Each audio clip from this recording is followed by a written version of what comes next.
Salut. Bon, cette vidéo n'a pas été écrite du tout. Là, c'est une vidéo qui est plutôt dédiée au blabla, à la parlotte, à tout ça. Cette vidéo sort en même temps que la dernière vidéo de ma chaîne principale, qui est normalement quelque chose du style on ne répondra jamais à cette question, quelque chose comme ça, sur les origines de la vie sur Terre, et surtout, est-ce que toutes les questions ont besoin d'une réponse? Ce format-là est surtout dédié aux personnes qui me suivent, qui ont envie un petit peu de connaître un peu plus déjà qui je suis, qu'est-ce qu'on va faire, qu'est-ce qui s'est passé avant, qu'est-ce qui va se passer dans le futur et qu'est-ce qui se passe aujourd'hui. Parce qu'il y a beaucoup de choses à dire, et je pense que ce format-là sortira à chaque fois qu'une nouvelle vidéo sort sur YouTube. Ça va être à chaque fois accompagné. Il y aura très peu de montage, c'est-à-dire que je vais mettre le début, la fin sur la timeline et c'est réglé. Et on va surtout échanger, discuter et voilà, beaucoup parler. Bref, je parle déjà trop. Si vous êtes tombé sur cette vidéo, c'est que soit vous avez cliqué dessus depuis Instagram. Je risque de partager cette vidéo sur Instagram après la sortie de la vidéo. Donc si vous venez d'Insta, déjà c'est que vous me suivez, donc merci d'abord. Si vous venez de la vidéo sur la chaîne principale, que vous êtes resté jusqu'au bout et que vous avez cliqué sur le troisième lien des sources, merci encore. C'est-à-dire que tu as regardé la vidéo jusqu'au bout et n'hésite pas à me dire ce que tu en penses. Et j'espère que tu as mis et j'espère que tu as mis la petite planète dans les commentaires. Et sur ce, installez-vous parce qu'on va parler de beaucoup de choses. On va parler déjà, comme je disais tout à l'heure, de l'ancienne vidéo YouTube, la précédente. La précédente vidéo YouTube est assez vieille puisqu'elle date de février et on n'a jamais débriefé dessus, donc on va parler stats un petit peu, création de contenu, comment je travaille, etc. On va parler du contexte d'écriture de la nouvelle vidéo, qui est assez important, et de la nouvelle vidéo qui vient de sortir, et du futur, la stratégie, qu'est-ce qu'on va faire, c'est quoi la suite dans ma création de contenu. Pour ceux qui me connaissent pas, déjà bonjour, merci, moi c'est JP Astro, je suis un petit créateur de contenu, on est presque 8000 sur YouTube, ça fait super plaisir, on est 33 000 sur Insta, c'est un bonheur.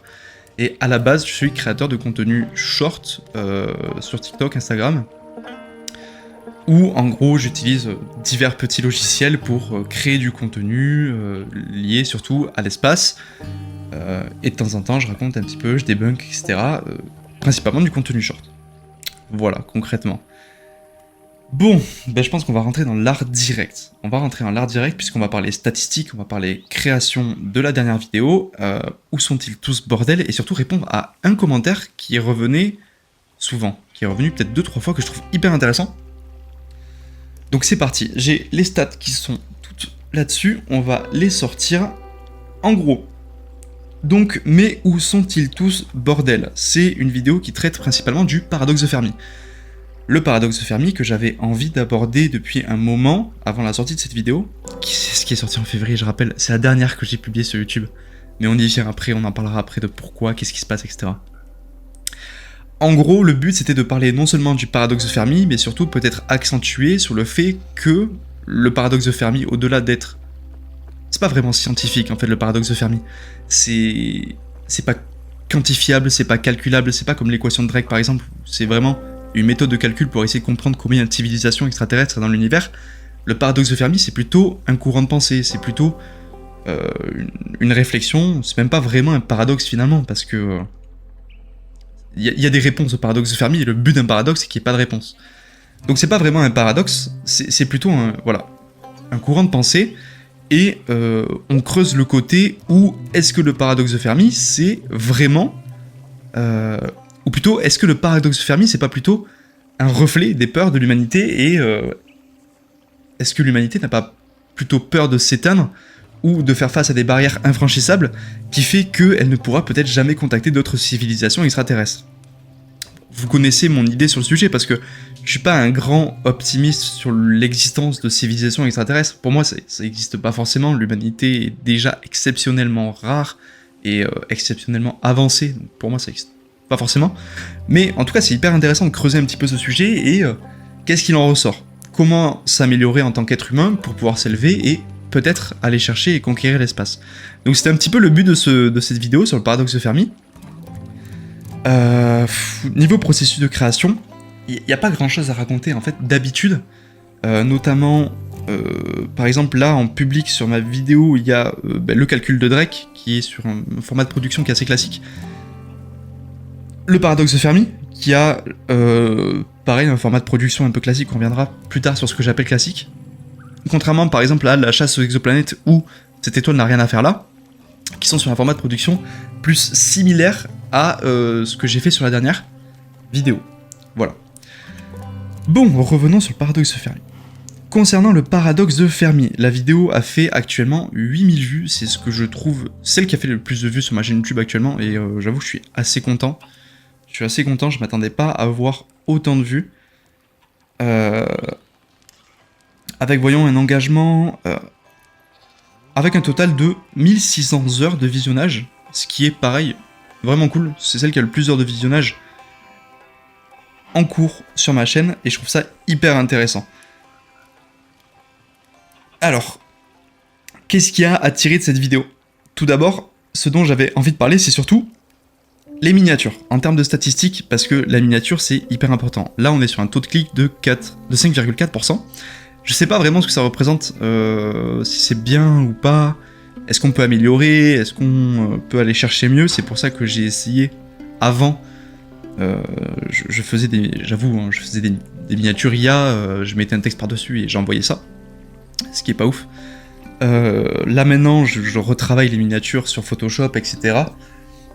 Notamment celle de la dernière vidéo où j'ai littéralement tout fait de A à Z et pas forcément utilisé de l'IA, c'est pas très joli, mais il y a du rouge et c'est flashy, et j'espère que ça va fonctionner, on va voir. Le but sera de comparer les vidéos et voir l'évolution des statistiques. Mais là j'ai vraiment axé sur la miniature, parce que c'est super important la miniature. C'est super important parce que sur YouTube en fait, quand ta vidéo apparaît sur le fil d'actualité, c'est pas comme sur TikTok ou Instagram, où... sur TikTok et Instagram, la première seconde, les 2 ou 3 premières secondes, c'est les plus importantes parce qu'il faut que tu accroches le spectateur. Il a pas le choix de tomber sur toi. Tu vois, ça slide, il tombe sur toi, et toi, faut que tu réussisses à l'accrocher. Sur YouTube, c'est différent parce que c'est ta miniature qui va servir de couverture. Et la miniature doit draguer le spectateur. Parce que c'est le spectateur qui va cliquer sur ta vidéo. Et il faut que ta vidéo soit suffisamment bonne aussi pour qu'il reste au fil du temps. Donc YouTube, c'est un autre délire.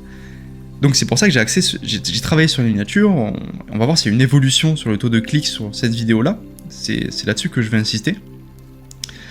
Et on va voir. Et la différence du coup, c'est que sur la vidéo du paradoxe Fermi, j'ai pas fait une miniature IA, c'était encore un autre système, là c'est vraiment le système de la flemme.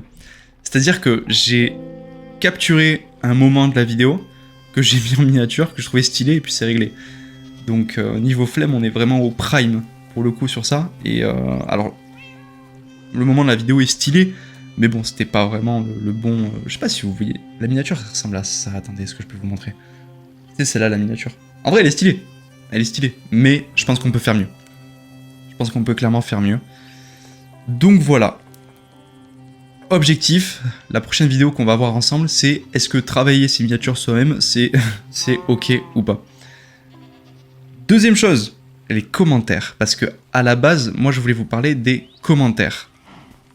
Il y a un commentaire que je trouvais hyper intéressant, qui a été publié un peu après la sortie de la vidéo, c'est-à-dire il y a en février. C'est que associer le paradoxe de Fermi à l'humain, c'est faire preuve d'anthropomorphisme. Alors c'est quoi l'anthropomorphisme? J'ai essayé de regarder un petit peu. L'anthropomorphisme, c'est... comment je pourrais dire ça? C'est associer des comportements humains à quelque chose qui n'est pas humain, comme un arbre, un animal, toute autre chose. On fait tous preuve d'anthropomorphisme, c'est normal, parce que ça nous permet à nous de mieux apprécier une situation et essayer de mieux la comprendre pour mieux la gérer. Donc c'est normal. Mais là, pour le coup, je suis pas forcément d'accord avec ce commentaire, parce que... comment dire? Le but, c'était pas de savoir si les extraterrestres ont un comportement similaire aux potentiels humains ou pas. Parce que l'objectif de la vidéo, c'est surtout de voir à quel point le paradoxe de Fermi, c'est un reflet surtout des plus grandes craintes de l'humain. Donc le paradoxe de Fermi est essentiellement, c'est humain un paradoxe de Fermi. C'est un courant de pensée humain et c'est pas faire preuve d'anthropomorphisme. Dire qu'un chat est triste, par exemple, pour X ou Y raison, c'est faire preuve d'anthropomorphisme. Expliquer pourquoi le paradoxe de Fermi est le reflet, parce que c'est un courant de pensée humain, et expliquer pourquoi c'est le reflet de la pensée humaine, c'est logique. Du coup, c'est pas faire preuve d'anthropomorphisme. C'est un des commentaires que j'ai trouvé le plus intéressant. Alors, il y a toujours des commentaires qui sont chouettes.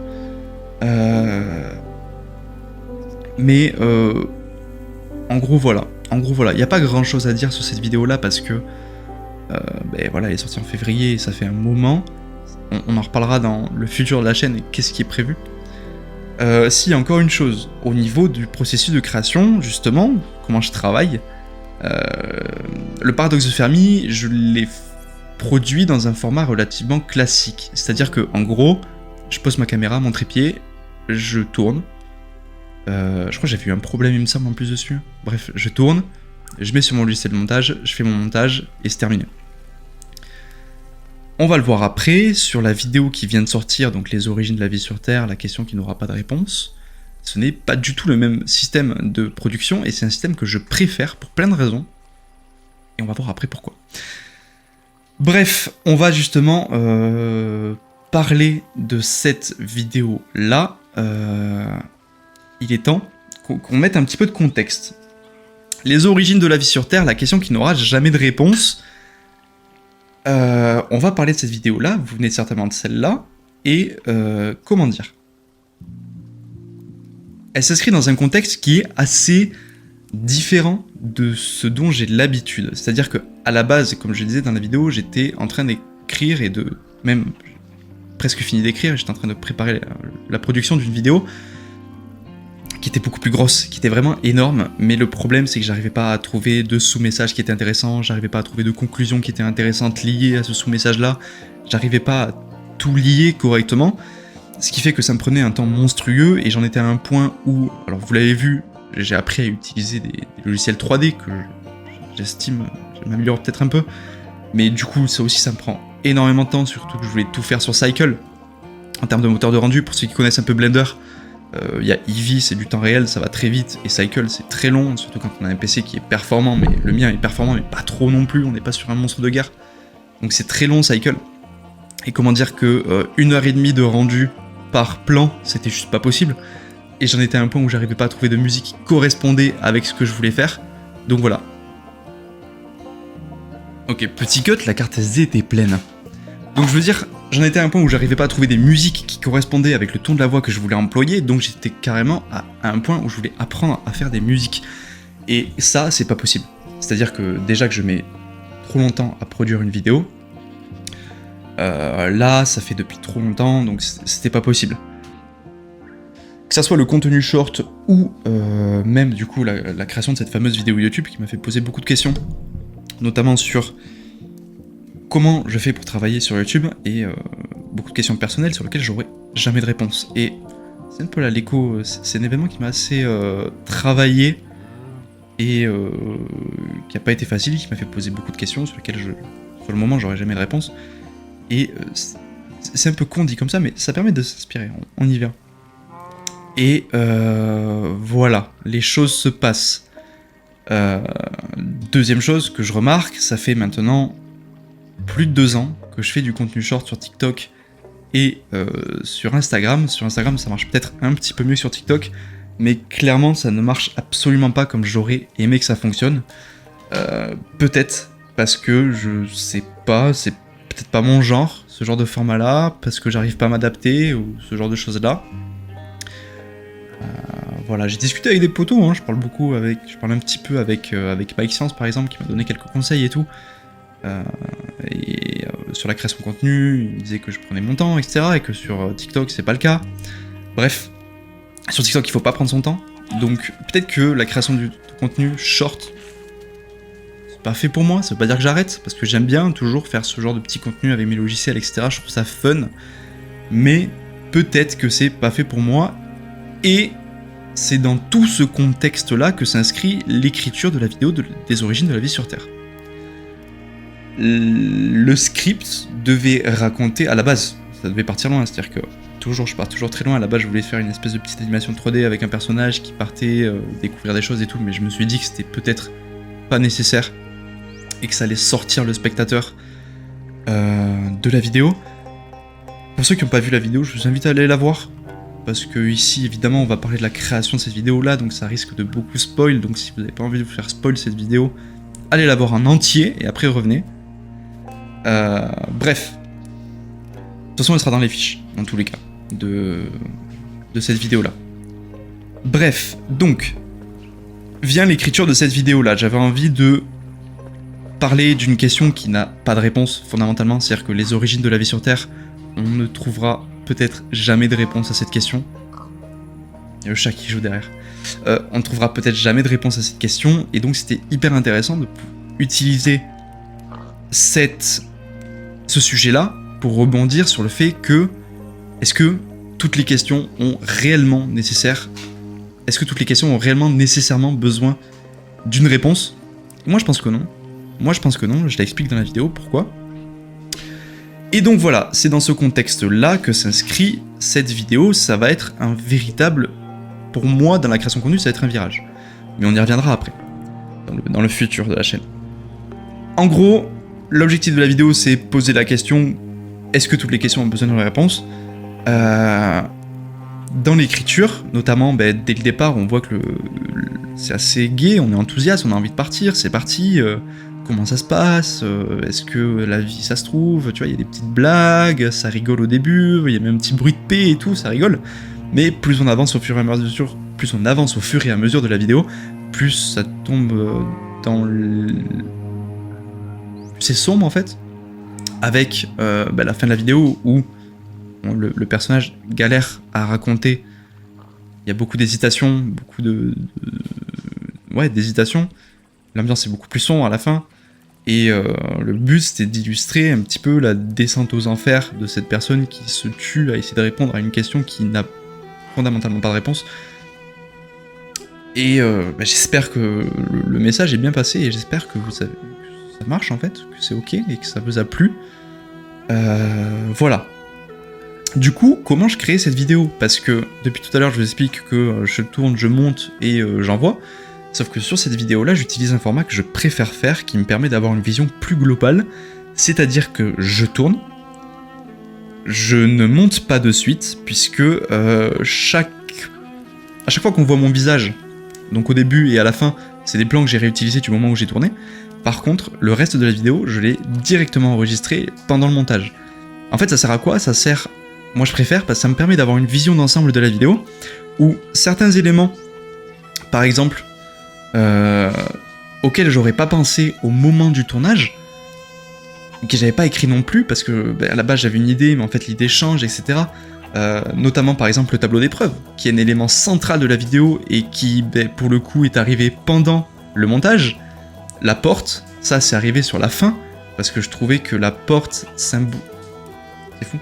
Parce que je trouvais que la porte était un élément qui était assez intéressant pour accrocher le spectateur et dire attention, il se passe quelque chose là, c'est un peu bizarre. Donc la porte est arrivée quasiment à la fin de la vidéo. Ça me permet de pouvoir rajouter des éléments, en retirer d'autres, parce qu'à la base j'avais prévu de raconter d'autres choses que je trouvais pas nécessaires, notamment cette fameuse animation 3D que je trouvais qui allait ralentir le rythme de la vidéo et qui servait à rien, pour le coup. Et ça me permet de pouvoir travailler un petit peu, et c'est là où on va parler de quelque chose qui est aussi super intéressant, parce que tout à l'heure on a parlé de la miniature, et que du coup je voulais retravailler toutes mes miniatures sur YouTube, en tout cas les prochaines. Là, cette vidéo-là, j'ai mis, comment je pourrais dire, un point d'honneur sur la rétention. L'objectif de la vidéo, c'est de garder les gens le plus longtemps. D'où la porte. D'où la porte, par exemple, d'où par exemple aussi le petit interlude où au début je dis que Bennu, l'astéroïde Bennu a déclenché une guerre dans le domaine scientifique et on en parle à la fin. Tout le long de la vidéo, il y a ce petit côté où qu'est-ce qui se passe? C'est quoi ce caillou? Qu'est-ce qu'il a? Cette porte, qu'est-ce qu'elle raconte? Je la mets plusieurs fois pour essayer de garder les gens. Sur le milieu où les 2 tiers de la vidéo, on reparle de Bennu rapidement, la Terre a été bombardée, ah Bennu. L'objectif c'était vraiment d'essayer de travailler la rétention, voir si ça fonctionne aussi. parce que jusqu'à présent, je n'ai jamais trop cherché à travailler ma rétention d'audience. Et ça aussi, c'est le deuxième facteur le plus important sur YouTube, si tu veux que ta vidéo soit référencée. Donc, le chat. Donc voilà, en gros, tout le processus de création de contenu, quelle heure il est là? Déjà 10 heures. Voilà tout le processus de création de contenu de cette vidéo-là. L'objectif, c'était vraiment de maximiser le taux de clic et la rétention d'audience en faisant une vidéo qui est intéressante, qui va apprendre des choses, j'espère, aux gens, et surtout qui transporte un sous-message, et on va y venir. Pourquoi l'importance des sous-messages. Donc voilà, en termes d'objectif de clic, si je peux essayer d'aller chercher les 5% avec la miniature, ce serait cool. En sachant qu'il y a une outil sur YouTube, je sais pas si les youtubeurs s'en servent ou pas, qui en gros tu donnes 3 miniatures à YouTube et il va choisir celle qui a le meilleur taux de clic au bout de quelques jours. Donc on va voir si cet outil fonctionne, je sais pas si les youtubeurs s'en servent ou pas, je n'ai aucune idée. Voilà, que dire de plus? Voilà, taux de clic 5%, j'aimerais bien que, parce que à titre de comparaison sur la vidéo du paradoxe de Fermi, niveau rétention d'audience, ça parle beaucoup de stats, mais c'est hyper important parce que mine de rien, quand on crée du contenu, c'est pour que ça marche, hein, les gars, on va pas se mentir. Hein. Je fais pas des vidéos pour que personne les regarde, j'ai envie que des gens regardent mes vidéos, apprennent des choses et que mon message se transmet à un maximum de personnes. Et ça travaille, ça passe par YouTube. Donc, les gens, on va dire que 33% des gens sont restés jusqu'à 18 minutes sur la vidéo du paradoxe de Fermi qui dure 40 minutes. J'aimerais bien pouvoir rester aux 33% sur les 3 quarts de la vidéo. Passer sous les 33%, sous les 3 quarts. Ce serait bien. Ce serait très bien. Là, je serais content. Donc on va voir. Niveau objectif, il y a ça, il y a ça. Et niveau objectif vue, je veux pas me fixer un objectif à 8000 vues parce que je pense que c'était exceptionnel. Mais si on réussit déjà à atteindre les 5000, je pense que je serai satisfait. Et voilà, globalement, en gros, voilà, niveau objectif, niveau création, j'ai parlé beaucoup de choses. En gros, on est là-dessus. Mais du coup, cette vidéo, qu'est-ce qu'elle veut dire? Parce que ça veut dire beaucoup. Beaucoup dans la création de contenu. Vous l'avez compris, je vous l'ai dit au début. Le contenu short, ça marche pas aussi bien que ce que j'aurais aimé. Et je pense entamer un virage vers YouTube.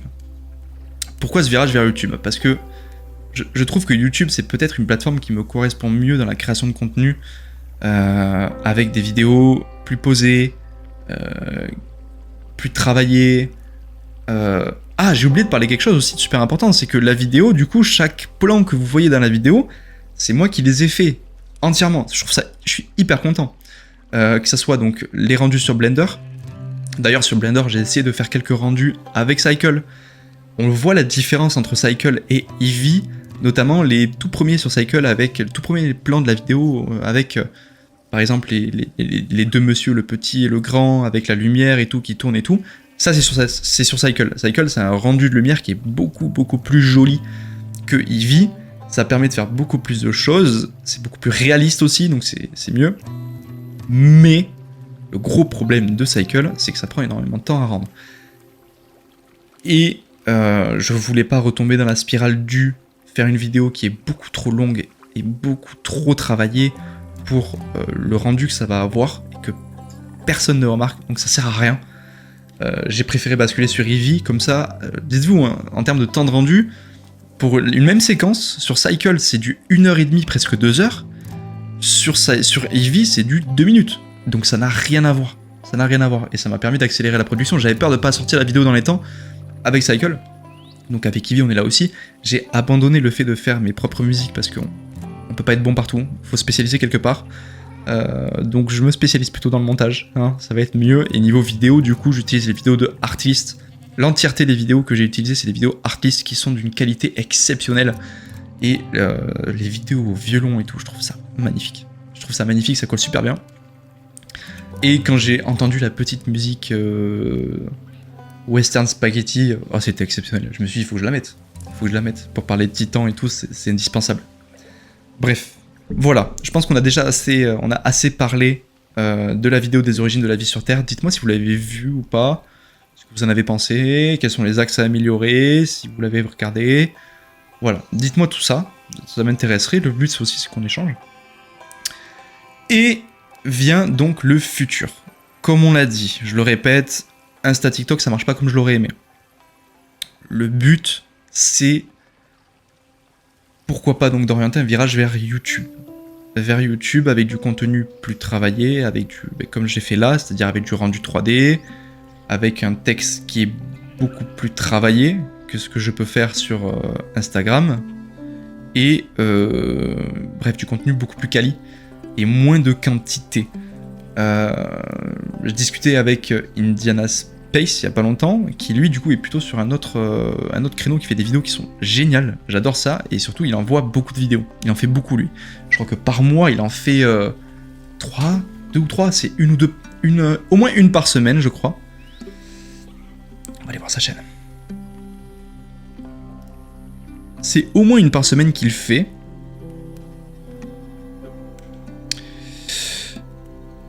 Ouais, c'est ça. Il y a 8 jours, il y a 13 jours, il y a 2 semaines, il y a 4 semaines, c'est ça, c'est à peu près autour des une vidéo par semaine. Donc il envoie vraiment beaucoup de vidéos, beaucoup plus que moi. J'ai pas envie de me placer sur ce créneau-là, je pense que je vais plutôt me placer sur les une vidéo par mois, comme on peut avoir avec des chaînes What the Fail, etc. D'ailleurs, je suis obligé, je viens d'y penser, mais je vais le créditer. Ce genre de format-là, un petit peu podcast que vous pouvez mettre sur le côté à regarder et tout, c'est clairement inspiré de What the Fail qui a son propre système à lui où il parle aussi de tout ça et tout, et je trouve ça hyper intéressant et je trouve ça important aussi parce que ça permet d'avoir une idée de notre évolution au fil du temps. Donc ça va aller un peu partout hein, cette vidéo, mais donc c'est clairement inspiré de What the Fail. Bref, le but c'est de faire au moins une vidéo par mois sur un créneau un peu différent de ce que fait Indiana Space. J'en ai discuté un peu avec lui. Lui, il est plutôt dans le sens où faut publier, etc., faire quand même du contenu hyper quali et tout. Ce qu'il fait, il arrive à faire. Et je trouve ça génial. Le problème, c'est que moi j'ai un taf à côté et du coup je peux pas me permettre de sortir une vidéo par semaine. J'ai pas le temps, surtout avec Instagram, surtout avec TikTok. Le but, ça va être de déjà ralentir les vidéos sur TikTok et Instagram. C'est-à-dire que plutôt que de publier 1 à 2 vidéos par jour, ça va être une tous les 2 jours. Et je trouve que déjà ça suffit. Parce que ça me permet déjà, avec le même nombre de vidéos, faire beaucoup plus de temps et pouvoir me concentrer sur la création de contenu YouTube. Deuxième chose, lors de l'écriture du script de la vidéo, pour moi c'est hyper important de pointer du doigt sur quelque chose. Le sujet qu'on a abordé là, c'était voilà, est-ce que toutes les questions ont nécessairement besoin d'une réponse? C'était plutôt ok. Les deux prochaines vidéos qui arrivent, on va mettre le doigt sur des sujets qui sont beaucoup plus sombres, beaucoup moins faciles à aborder et beaucoup moins faciles à entendre. Pas les trucs... pas de politique, hein, les gars, on se calme. Mais... comment dire ? Ça va être des choses ça va être des sujets qu'on peut retrouver, par exemple... qui vont mettre des coups au moral. Le but ici, c'est de mettre le doigt sur des choses qui sont importantes pour moi et dont j'ai envie de parler, et utiliser la création de contenu et la vulgarisation du sujet de l'espace pour ouvrir la boîte et parler de ces sujets-là. L'objectif de la vidéo est là. Avec donc de la 3D sur Blender, comme j'ai fait sur la dernière vidéo, et vraiment dans l'architecture de ce qu'on a vu jusque-là. Et amorcer ce sujet-là sur la fin de la vidéo et aborder des sujets qui sont plus concret, parce que quand on parle de vulgarisation scientifique, c'est hyper intéressant. Moi, franchement, j'adore l'espace, je trouve ça génial, mais pour le spectateur, c'est peut-être un peu difficile de se représenter ces sujets-là. Et c'est là tout le truc, en fait. Il faut réussir à marcher sur des œufs, à comment raconter une histoire pour que les gens comprennent, sans tomber dans le mensonge, parce que c'est toujours un petit peu du mensonge. C'était Astronogeek qui en avait parlé. Est-ce que la vulgarisation scientifique c'est du mensonge? Oui, dans un sens un peu, mais est-ce que faire valider ces vidéos à côté c'est considéré comme du mensonge? Je pense pas. Et surtout, Si on veut simplifier, on est obligé de mentir plus ou moins. De toute façon, cette vidéo, ces sujets-là, les sujets de l'espace, ne seront plus là pour être véritablement le sujet principal de la vidéo, puisque le sujet principal de la vidéo sera abordé souvent à la fin, où on parlera de choses qui sont importantes pour moi, dont il faut qu'on parle, et sur lesquelles j'ai envie de mettre les projecteurs. Il y a le chat qui est dans le salitière, je me permets juste de couper le micro 2 secondes. Donc voilà, l'idée du projet, ça va être ça, ça va être de sortir au moins une vidéo YouTube par mois sur des sujets importants pour moi, c'est pas important pour tout le monde, mais important pour moi, et utiliser la vulgarisation scientifique déjà pour vous apprendre des choses qui sont hyper intéressantes, parce que l'espace, j'adore ça, et on va en parler évidemment, le créneau de l'espace c'est la base, mais surtout se servir de ces sujets scientifiques là, et de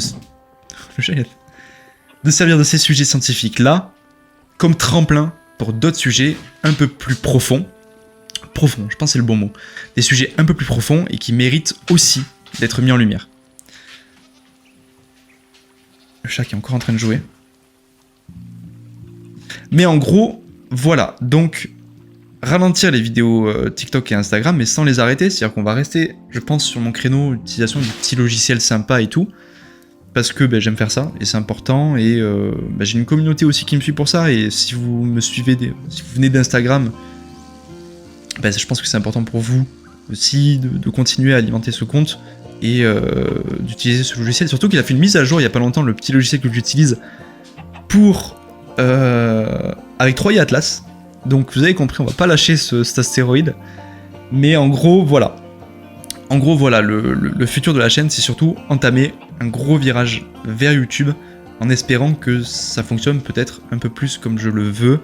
C'est-à-dire que le virage, je vais me concentrer sur YouTube pendant peut-être 1 an, peut-être 2 ans, et on voit où ça en est, sans arrêter forcément Instagram et TikTok, bien évidemment. Voilà, on a beaucoup parlé. Quels sont les prochains sujets de vidéo ? Vous verrez, je spoil pas. J'ai pas encore commencé l'écriture. Il y a deux sujets qui me plaisent beaucoup. Dont un qui, pour le coup, va être plus difficile à traiter qu'un autre. Et voilà. En gros. Donc c'est assez compliqué là, de choisir entre les deux sujets. Les deux sujets ont l'air hyper intéressants. Bien sûr. Voilà, on a beaucoup parlé. Pour l'instant, on n'a pas grand chose à dire de plus. Parce que la vidéo vient de sortir. On vient tout juste de tourner le volant pour entamer ce virage. Et ce format-là fait partie aussi de ce virage-là. Puisque le but, c'est peut-être d'apporter un peu plus de profondeur. Parce que certaines personnes peuvent ne pas forcément comprendre les messages de mes vidéos derrière, notamment celui-ci qui arrive un peu comme un cheveu pour la soupe. Je m'en suis rendu compte quand j'ai fini la vidéo et que je l'ai exporté des origines de la vie sur Terre. Ça arrive un peu comme un cheveu sur la soupe et j'ai peur que les gens ne comprennent pas. Cette vidéo-là est aussi là pour que vous ayez aussi du contexte, pour apprécier peut-être une seconde fois. Regardez-la, moi ça me fait plaisir les gars. Bref, on a beaucoup parlé. N'hésitez pas à me dire ce que vous en pensez. Vos points de vue, l'espace commentaire est là pour échanger. Je récupérerai les commentaires que je trouve les plus intéressants pour y répondre dans le prochain format podcast. Je sais pas comment je l'appellerai ce format-là. J'avoue que je tourne ça un vendredi matin. Je tourne ça un vendredi matin un peu à l'improviste. Le but, c'est de parler sans forcément écrire. Donc, je tourne ça un vendredi matin et voilà. J'ai hâte d'avoir vos commentaires, vos points de vue sur le sujet, ce que vous en pensez, et est-ce que vous pensez que ce virage est pertinent ou pas ? Moi je trouve que oui, mais c'est là aussi le plus intéressant, c'est que parler de création de contenu à sa famille et ses amis, c'est bien, mais le problème c'est qu'ils n'ont pas forcément le bagage pour comprendre les points de vue, les tenants et aboutissants, tandis que ici au moins c'est des gens qui consomment YouTube, j'espère, et voilà. Et voilà, je pense qu'on est pas mal. On a parlé de la suite. Donc on se retrouve pour le prochain podcast, je l'espère, le mois prochain. Et vous saurez lequel des deux sujets j'aurai choisi. Et voilà, bref, vous l'avez compris, on se voit plus tard.